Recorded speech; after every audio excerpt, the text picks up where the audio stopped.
नमस्कार दोस्तों, आप सभी को रैपिड एजुकेशन चैनल की एक और क्लास में स्वागत है।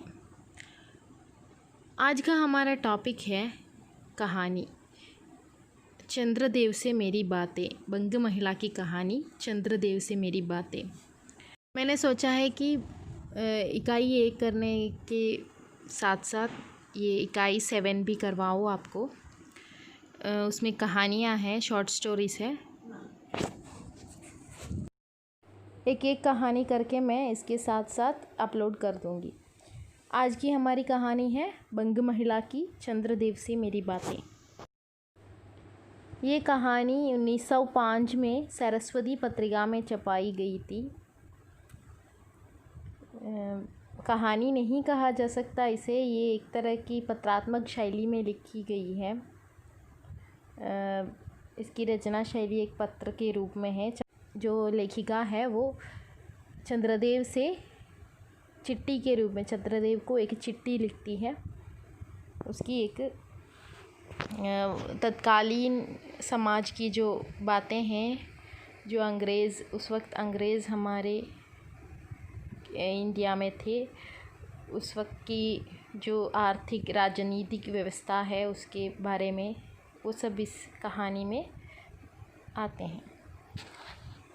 हम पढ़ते हैं इसे।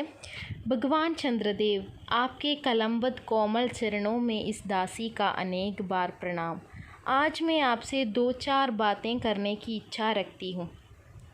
क्या मेरे प्रश्नों का उत्तर आप प्रदान करेंगे? कीजिए, बड़ी कृपा होगी। देखो, सुनी अनसुनी सी मत कर जाना। अपने बड़प्पन की ओर ध्यान देना। अच्छा, कहती हूँ, सुनो। मैं सुनती हूँ आप इस आकाश मंडल में चिरकाल से वास करते हैं। क्या ये बात सत्य है? यदि सत्य है तो मैं अनुमान करती हूँ कि इस सृष्टि के साथ ही साथ आपकी भी सृष्टि अवश्य हुई होगी। तब तो आप ढेर दिन के पुराने बूढ़े कहे जा सकते हैं। आप इतने पुराने हैं तो सही, पर काम सदा ही एक ही स्थान में करते आते हैं। ये क्यों?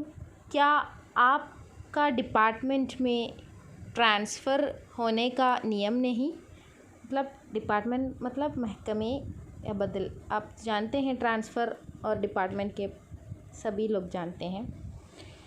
क्या आपकी गवर्नमेंट पेंशन भी नहीं देते?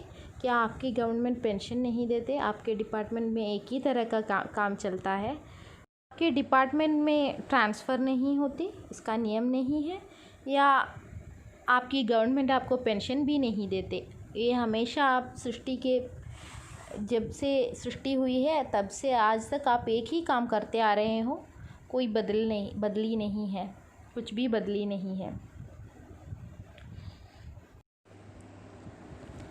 बड़े खेद की बात है, यदि आप हमारी न्यायशीला गवर्नमेंट के किसी विभाग में सर्विस होते हो तो अब तक आपकी बहुत कुछ पदोन्नति हो गई होती और ऐसी पोस्ट में रहकर भारत के कितने ही सुरभ्य नगर, पर्वत, जंगल और झाड़ियों में भ्रमण करते। अंत में इस वृद्ध अवस्था में पेंशन प्राप्त कर काशी ऐसे पुनीत और शांति धाम में बैठकर हरि राम स्मरण करके अपना परलोक बनाते। यह बड़ी भारी भूल हुई। भगवान चंद्रदेव, क्षमा कीजिए। आप तो अमर है, आपकी मृत्यु कहाँ? तब परलोक बनाना कैसा? इंसान की तरह चंद्रदेव को कंपेयर करके वो पत्र लिखती है कि क्या है, आपकी ये पोस्ट, अगर आप यहाँ पे नौकरी कर रहे होते तो आपकी बहुत पदोन्नति हुई होती अब तक। लेकिन आप वहाँ पे जो काम करते हैं वो हमेशा वही करते हैं, उसकी कोई पदोन्नति नहीं, उसकी कोई बदलाव नहीं है, हमेशा एक ही काम करते रहते हो।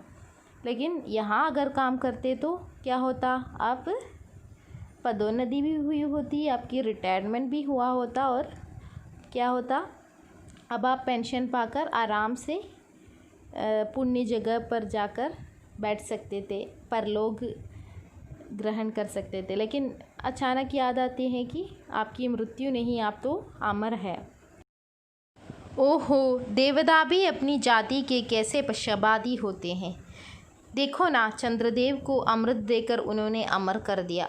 तब यदि मनुष्य होकर हमारे अंग्रेज़ अपनी जाति वालों का पक्षपात करे तो आश्चर्य ही क्या है। अच्छा, यदि आपको अंग्रेज़ जाति की सेवा करना स्वीकार हो तो एक एप्लीकेशन हमारे आधुनिक भारत प्रभु लॉर्ड कर्जन के पास भी भेज देवें। आशा है कि वे आपको आदरपूर्वक अवश्य आह्वान देंगे, क्योंकि आप अधम भारतवासियों की भांति कृष्णांग तो है ही नहीं, जो आपको अच्छी नौकरी देने में उनकी गौरांग जाति कुपित हो उठेगी। और फिर आप तो एक सुयोग्य, कार्यदक्ष, परिश्रमी, बहुदर्शी, कार्यकुशल और सरल स्वभाव महात्मा है। मैं विश्वास करती हूँ कि जब लॉर्ड कर्जन हमारे भारत के स्थायी भाग्य विधाता बनकर आवेंगे, आपको किसी कमीशन का मेंबर नहीं तो किसी मिशन में भर्ती करके वे अवश्य ही भेज देवेंगे। उस वक्त भारतवासियों को जो नौकरी मिलने में दिक्कत होती थी, उस बारे में यहाँ पे व्यंग्यात्मक रूप से वर्णित किया है लेखिका ने, क्योंकि उनको कमीशन और मिशन दोनों ही अत्यंत प्रिय है। आपके चंद्रलोक में जो रीति और नीति सृष्टि के आदिकाल में प्रचलित थे, वे ही सब अब भी है।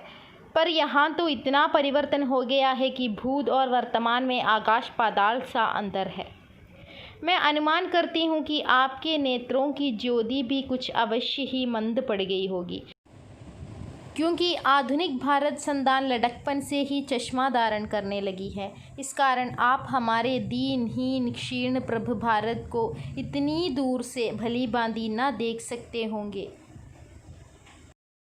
अतएव आपसे सादर कहती हूँ कि एक बार कृपा कर भारत को देख तो जाइए। यद्यपि इस बात को जानती हूँ कि आपको इतना अवकाश कहाँ, पर 8वें दिन नहीं तो महीने में एक दिन अर्थात अमावस्या को तो आपको हॉलीडे अवश्य ही रहती है।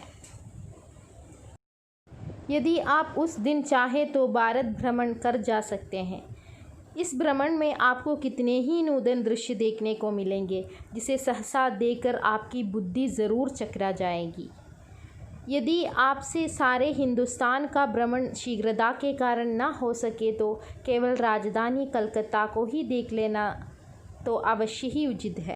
यहाँ पे लेखिका चंद्रदेव से निवेदन करती हैं कि आप एक बार भारत में आकर देख लीजिए, उसकी दशा देख लीजिए। इतनी बुरी हालत हो गई है भारत की। लेकिन लेखिका जानती है कि चंद्रदेव को छुट्टी नहीं है, अवकाश नहीं है, लेकिन अमावस्या के दिन एक दिन तो छुट्टी है। उस दिन आप ज़रूर देख के जाइए यहाँ की भारत की हालत।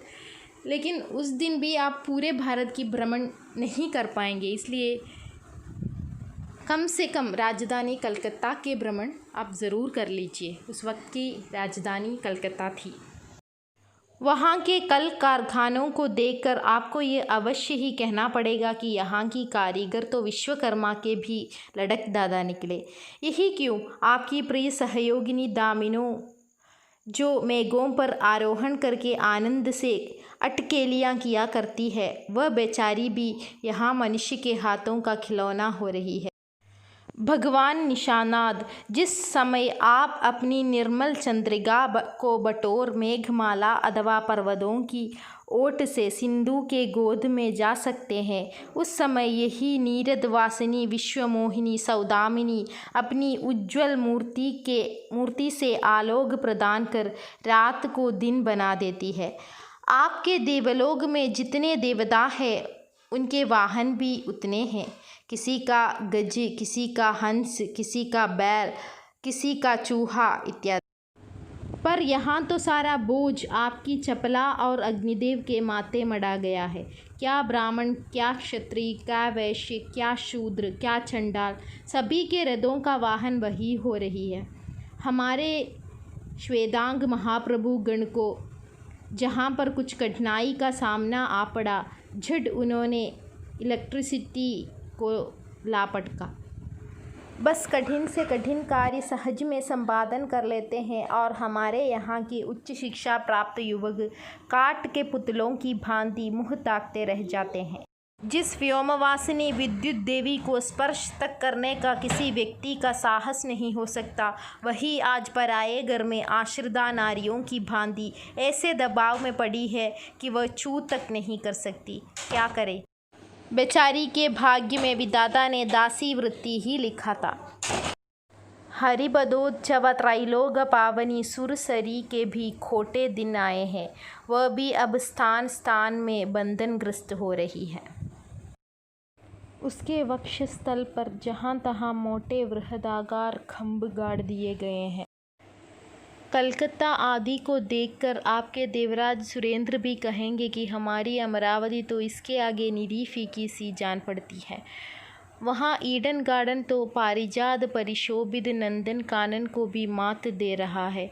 वहाँ के विश्वविद्यालय के सर्वश्रेष्ठ पंडितों की विश्वव्याधिनी विद्या को देखकर वीणापाणी सरस्वती देवी भी कहने लग जाएंगे कि निस्संदेह इन विद्या दिग्गजों की विद्या चमत्कारिणी है। वही के फोर्ट विलियम के फौजी सामान को देखकर आपके देव सेनापति कार्तिकेय बाबू के भी चक्के छूट जाएंगे, क्योंकि देव सेनापति महाशय देखने में खास बंगाली बाबू से जचते हैं। और उनका वाहन भी एक सुंदर मयूर है। बस इससे उनके वीरत्व का भी परिचय खूब मिलता है। वहाँ के मिंट को देखकर सिंधु तनया आपकी प्रिय सहोदरा कमला देवी तथा कुबेर भी अकचका जाएंगे। भगवान चंद्रदेव इन्हीं सब विश्वम्योत्यादक अपूर्व दृश्यों का अवलोकन करने के हेतु आपको सादर निमंत्रण तथा सविनय आहूत करती हूँ। संभव है कि यहाँ आने से आपको अनेक लाभ भी हो। आप जो अनादिकाल से निज उज्ज्वल वपु में कलंक की कालिमा लेपन करके कलंगी, शशांक, शशधर, शशलांजन आदि उपाधि मालाओं से भूषित हो रहे हैं, सिंधु तनय होने पर भी जिस कालिमा को आप आज तक नहीं धो सके, वही आजन्म कलंक शायद यहाँ के विज्ञानविद पंडितों की चेष्टा से छूट जाए। जब बम्बई में स्वर्गीय महारानी विक्टोरिया देवी की प्रतिमूर्ति से काला दाग छुड़ाने में प्रोफेसर गज्जर महाशय फलीभूत हुए हैं, तब क्या आपके मुख की कालिमा छुड़ाने में वे फलीभूत न होंगे? यहाँ पे चंद्र की जो कालिमा है उस दाग की बात कर रहे हैं। वहाँ पे ये विक्टोरिया रानी की जो मूर्ति है वहाँ पे दाग, उसमें दाग लग गया था और वो मिटा दिया गया था। उस बात को इन्होंने व्यंग्य रूप में यहाँ प्रस्तुत किया है। शायद आप पर यह बात भी अभी तक विदित नहीं हुई कि आप और आपके स्वामी सूर्य भगवान पर जब आप हमारे भूमंडल की छाया पड़ती है तभी आप लोगों पर ग्रहण लगता है। पर आपका तो अब तक वही पुराना विश्वास बना हुआ है कि जब कुटिल ग्रह राहु आपको निगल जाता है तभी ग्रहण होता है। पर ऐसा तोता विश्वास करना आप लोगों की भारी भूल है। अतः हे देव, मैं विनय करती हूँ कि अब आप अपने हृदय से इस भ्रम को जड़ से उखाड़ कर फेंक दें। अब भारत में न तो आपके और न आपके स्वामी भुवन भास्कर सूर्य महाशय ही के वंशधरों का साम्राज्य है और न अब भारत की वह शस्य श्यामला स्वर्ण प्रसूदा मूर्ति ही है। अब तो आप लोगों के अज्ञात एक अन्य द्वीपवासी परम शक्तिमान गौरांग महाप्रभु इस सुविशाल भारतवर्ष का राज्य वैभव भोग रहे हैं। अब तक मैंने जिन बातों का वर्णन आपसे स्थूल रूप में किया है वह सब इन्हीं विद्या विशारद गौरांग प्रभुओं के कृपा कटाक्ष का परिणाम है। यूँ तो यहाँ प्रतिवर्ष पदवीदान के समय कितने ही राज्य विहीन राजाओं की सृष्टि हुआ करती है, पर आपके वंशधरों में जो 2-4 महाराजा नाम मात्र के हैं भी वे काठ के पुतलों की भांति है। जैसे उन्हें उनके रक्षक नचाते हैं वैसे ही वे नाचते हैं। वे इतने भी जानकारी नहीं रखते कि उनके राज्य में क्या हो रहा है, उनकी प्रजा दुखी है या सुखी। यदि आप कभी भारत भ्रमण करने आए तो अपने फैमिली डॉक्टर धन्वंतरी महाशय को और देवदाओं के चीफ जस्टिस चित्रगुप्त जी को साथ अवश्य लेते आएं। आशा है कि धन्वंतरी महाशय यहाँ की डॉक्टरों के सन्निकट चिकित्सा संबंधी बहुत कुछ शिक्षा लाभ कर सकेंगे। यदि प्लेग महाराज ईश्वर न करे आपके चंद्रलोक या देवलोक में घुस पड़े तो वहाँ से उनको निकालना कुछ सहज बात न होगी। यही जब चिकित्सा शास्त्र के बड़े बड़े पारदर्शी उन पर विजय नहीं पा सकते, तब वहाँ आपके देवलोक में जड़ी बूटियों के प्रयोग से क्या होगा। यहाँ के इंडियन पीनल कोड की धाराओं को देखकर चित्रगुप्त जी महाराज अपने यहाँ की दंड विधि कानून को बहुत कुछ सुधार सकते हैं। और यदि बोझ न हो तो यहाँ से वे 2-4 टाइपराइटर भी खरीद ले जाएं। जब प्लेग महाराज के अपार अनुग्रह से उनके ऑफिस में कार्य की अधिगता हुए, तब उससे उनकी राइटर्स बिल्डिंग के राइटर्स के काम में बहुत ही सुविधा और सहायता पहुंचेगी। वे लोग 2 दिन का काम 2 घंटे में कर डालेंगे। यहाँ पे प्लेग उस वक्त की जो बीमारी फैली है, आज जैसे कोरोना है वैसे उस वक्त की जो बीमारी फैली है प्लेग, उसके बारे में भी इन्होंने ज़िक्र किया है और वहाँ की डॉक्टर्स के चिकित्सक के विषय में भी इन्होंने व्यंग्य किया है। अच्छा, अब मैं आपसे विदा होती हूँ। मैंने तो आपसे इतनी बातें कही, पर खेद है आपने उनके अनुकूल या प्रतिकूल एक बात भी ना उत्तर दिया। परंतु आपके इस मौनावलंब को मैं स्वीकार का सूचक समझती हूँ। अच्छा, तो मेरी प्रार्थना को कबूल करके एक दफ़ा यहाँ आइएगा ज़रूर। एक बंग महिला। इस कहानी में उस समय की राजनीतिक आर्थिक व्यवस्था पर करारा व्यंग्य किया है। इसके बारे में हम विस्तार से देखेंगे।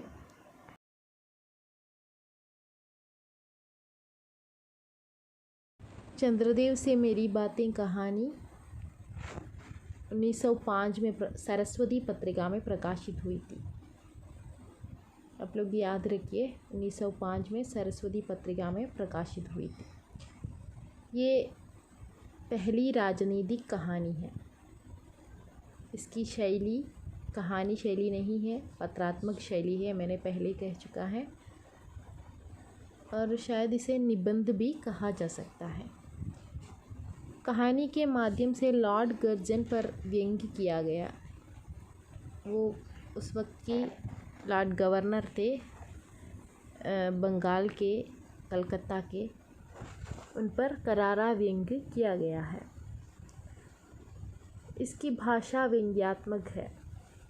मैंने कहा है पूरी तरह व्यंग्य किया गया है। इसमें देवताओं के माध्यम से भी इन्होंने व्यंग्य किया है। इस कहानी की केंद्रीय विषय अर्थनीति व राजनीति है। इस कहानी में अंग्रेज़ों द्वारा बनाई गई हर चीज़, जैसे विश्वविद्यालय, ईडन गार्डन, काल कारखाने, फोर्ट विलियम्स आदि की तुलना भगवान के सभी समान चीज़ों के साथ व्यंग्यात्मक रूप से प्रस्तुत किया है। भ्रमण के लिए पहले वो निमंत्रण करती है। अगर भारत पूरा भ्रमण नहीं कर सकते तो कम से कम हिंदुस्तान की राजधानी कलकत्ता का ही भ्रमण आप कर लीजिए। उन्होंने भारत की गुलामी की बातें भी कही है। उस पर गुलामी की, भारत की जो गुलामी उस वक्त चल रही थी उसके बारे में ज़िक्र किया है। ज़िक्र नहीं किया है, उस पर करारा व्यंग्य किया है।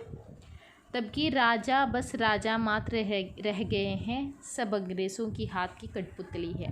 राजा महाराजाओं का कोई काम नहीं है, वो सब अंग्रेज़ों की हाथ की कठपुतली बन चुकी थी। देश में फैली प्लेग बीमारी का भी इन्होंने ज़िक्र किया है। ये सब इस कहानी में आते हैं। इनके प्रधान प्रमुख पात्र हैं भगवान चंद्रदेव। इसके संकेत करते पत्रात्मक शैली में कहानी लिखी गई है। एक दूसरी है लेखिका बंग महिला राजेंद्र भाला घोष इनका नाम है। बस ये दो पात्र है इस कहानी की। एक तरह की निबंधात्मक शैली या पत्रात्मक शैली कहे जा सकते हैं इनके। ये एक बहुत आसान सा है, इसमें जो भी सवाल आ सकते हैं वो आप लोग अच्छे से पढ़ाई कर लीजिए। मैं 4 कहानी डालने के बाद इसकी क्वेश्चन आंसर सेक्शन भी डालूँगी, तब आप लोग आंसर दे दीजिए। एक बार अगर वीडियो देख लेंगे तो ही आपको इसमें से जो भी सवाल आएंगे तो अच्छे से उसका जवाब दे पाएंगे। धन्यवाद। अगले क्लास में एक और वीडियो के साथ मिलती हूँ। एक इकाई 1 का भी करूँगी। एक दुलाई वाली जो बंग महिला की ही कहानी है वो लेकर आती हूँ। धन्यवाद।